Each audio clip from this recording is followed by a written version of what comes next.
పెద్దపల్లి జిల్లా కాల్వ శ్రీరాంపూర్ మండలంలోని గంగారం గ్రామ మందిరంలో ఊషన్నపల్లెకు గ్రామానికి చెందిన పెండ్లి సంపత్ గత సంవత్సరం కరెంట్ షాక్తో మృతి చెందగా మృతుని భార్య అనసూయకు ₹1,00,000 ప్రమాద బీమా చెక్కును పెద్దపల్లి ఎమ్మెల్యే విజయ రమణారావు అందించారు. కాల్వ శ్రీరాంపూర్ వ్యవసాయ సహకార సంఘంలో క్రాప్ లోన్ తీసుకొని బీమా చేయించుకున్నాడు.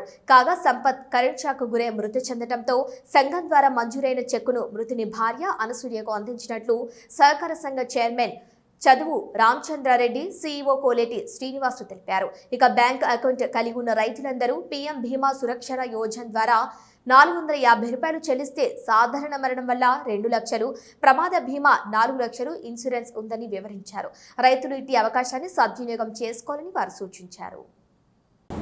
శ్రీ పెండ్లి సంపత్ రెడ్డి గారు మరణించడం జరిగింది. సంపత్ రెడ్డి గారికి మన బ్యాంకులో పిఎస్ఎస్ సొసైటీలో ₹1,00,000 రుణం ఉన్నందున ₹1,00,000 ఇన్సూరెన్స్ ఈరోజు గౌరవ ఎమ్మెల్యే గారు శాసనసభ్యులు విజయ రమణారావు చేతుల మీదుగా అందజేయడం జరిగింది. అతని భార్య పెండ్లి అనసూయ గారికి ₹1,00,000 బీమా చెక్కును అందజేయడం జరిగింది.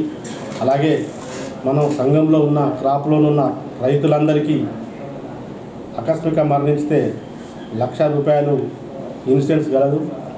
అలాగే మన సంఘంలో రైతులందరూ బ్యాంకు అకౌంట్ కలిగి ఉండి సంవత్సరానికి ₹450 PMJJBY మరియు PM సురక్షణ బీమా యోజన ద్వారా సాధారణ మరణం అయితే ₹2 లక్షల, ప్రమాదవశాత్తు అయితే ₹4 లక్షల ఇన్సూరెన్స్ ఇవ్వడం జరుగుతుంది. ఇట్టి ఇన్సూరెన్స్ను రైతులందరూ వినియోగించుకోవాలని మా సొసైటీ ద్వారా, మా సంఘం ద్వారా, మా CEO గారు, మా డైరెక్టర్లు అందరం కలిసి అందరూ రైతులు వినియోగించుకోవాలని కోరుకుంటూ